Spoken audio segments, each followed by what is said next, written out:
Hello! So you'd like to learn how to use the crazy paving method of laying your tesserae in your mosaics? Well, you're in the right place.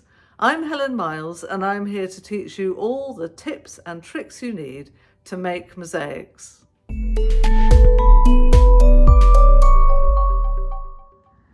Let's start off by defining what we mean by crazy paving. Essentially, it's just using a random mix of shapes and sizes when you're laying your tesserae. So as you can see here, there's no particular method in terms of the cutting. So there are triangles, there are rectangles, there's squares, there's trapezoids, there's big bits and there's little bits. And that is crazy paving. And of course, this method of laying doesn't have to just be on a flat surface. Here's a pot and it's made with bits of crockery and it's exactly the same principle. Crazy as you get. What I want to explain in this video is that although the crazy paving method has a kind of simplicity to it, it looks as if it's very free, it's easy and it's organic. All you need is broken bits and you put them down and then you have a kind of uniform surface. But my intention here in this video is to show you that it's a little bit trickier than it looks. I'm going to start off by showing you the edges. You can clearly see in this example that the manufactured edges are against the edge of the board, in this case a wooden board underneath. So that's the first thing I'm going to do when I'm laying a flat piece like this, is to lay the edges so I know that I have nice clean edges all the way around. Okay, so I have a little bit of weddy board and I have a mixed selection of sizes and shapes left over from classes. I also have some glue. This is the glue I always use for direct method mosaics like this. It's called Tight Bond Premium Wood Glue. As much as possible in this video, I want to show you the making of a crazy paving style mosaic in real time, because I think it gives you an honest view of the process involved in laying crazy paving style mosaics. But for the border, there's nothing much to see. I'll just start off in real time and then I'll speed it up. So I'm going to use a glue brush and just lay some glue along the edges. And if I didn't have this type of glue for this type of mosaic, there's no reason why you just can't use PVA. So manufactured edge along you can see that's the smooth edge, along the smooth edge of the board. And I don't want it just to be rectangles all along, because that wouldn't be very crazy.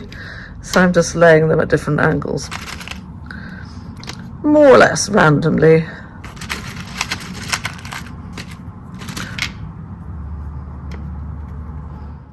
As you can see, I'm using a little bit more glue than I would normally do. So it's coming up beyond the surface of the pieces of the tesserae. That's because I'm trying to make this mosaic in a kind of organic, natural, flowy way, rather than being too precise about the positioning and the laying of the pieces. And I'm also going to be filling the spaces with the extra glue very soon. So that's not going to impede or sort of interrupt the flow.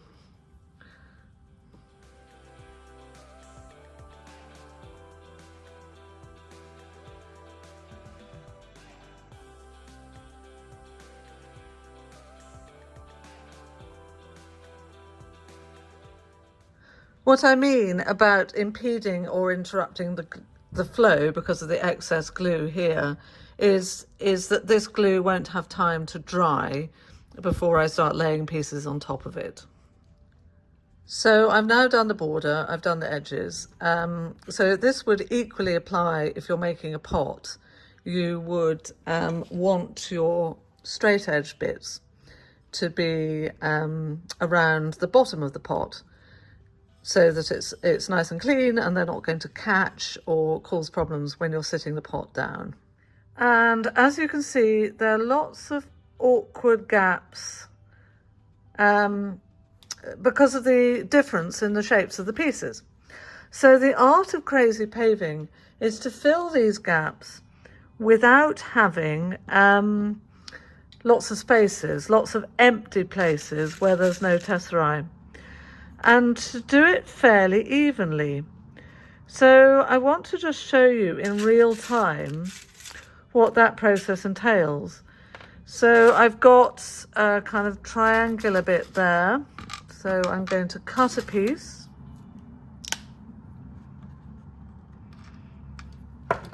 I don't want to make it kind of prissy. I don't want to make it precise. But on the other hand, I don't want to have really big gaps which are going to draw attention to themselves. It really wouldn't matter if this was on a large scale, because those big gaps are going to be filled up by grout. But most of us are making mosaics on a fairly domestic, pieces for the house rather than pieces for big community spaces. So these awkward gaps really show up, and it can make the work look quite clumsy and amateur if you don't keep the gaps consistent. I'm under the impression that people think crazy paving is a simple way to fill a space, and that it's, you can just kind of ram them down any old way and they're going to look fine. And I would beg to differ. I don't think that's true.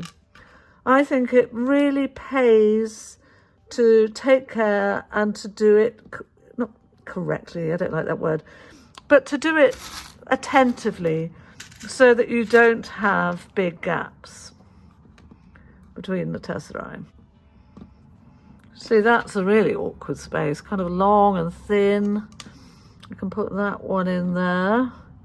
Actually, that's blue. Do I want blue? I'm not so sure. Bit too much blue around there.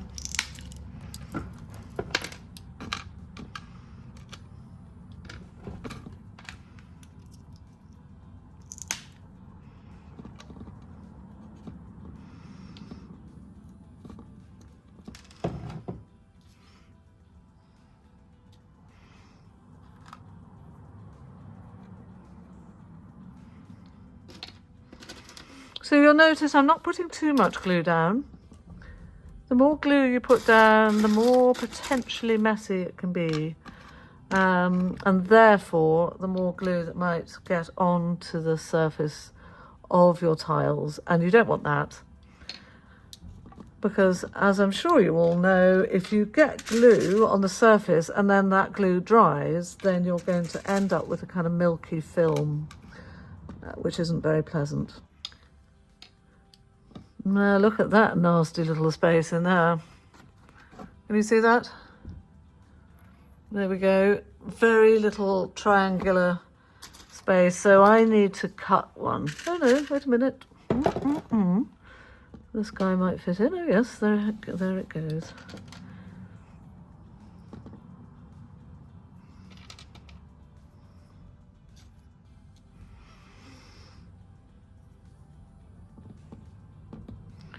So with the laying of every piece, I'm thinking about size and shape and how it will fit with the next one.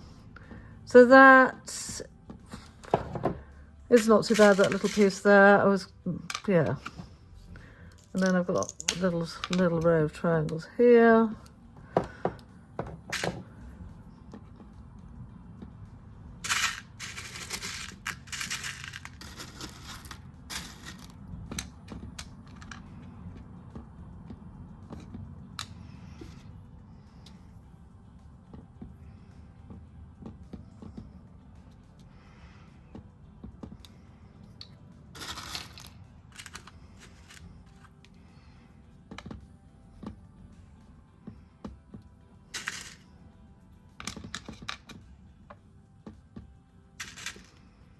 Although it's random, it isn't mindless. You are paying attention, because I couldn't stress enough, I think I have stressed it already quite a lot, but I'm going to carry on stressing it, that you don't want big gaps suddenly cropping up,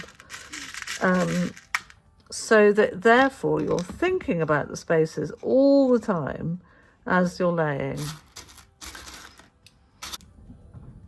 So you can see I had an angle in there, so I'm filling it with an angled piece there.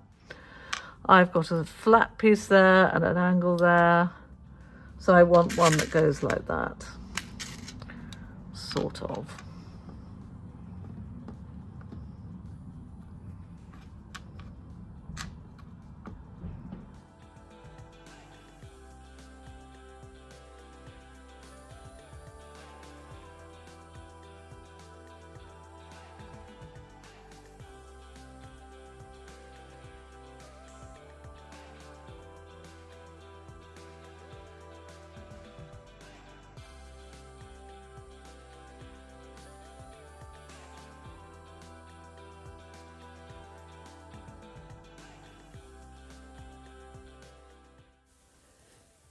I'll finish off by showing you this beautiful example of crazy paving by Katie Galbraith, which really illustrates what I mean about consistent spacing. It's the key to making a successful crazy paving style mosaic.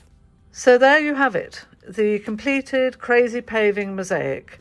All it needs now is grouting. If you like this video and you'd like to see more, then please subscribe below.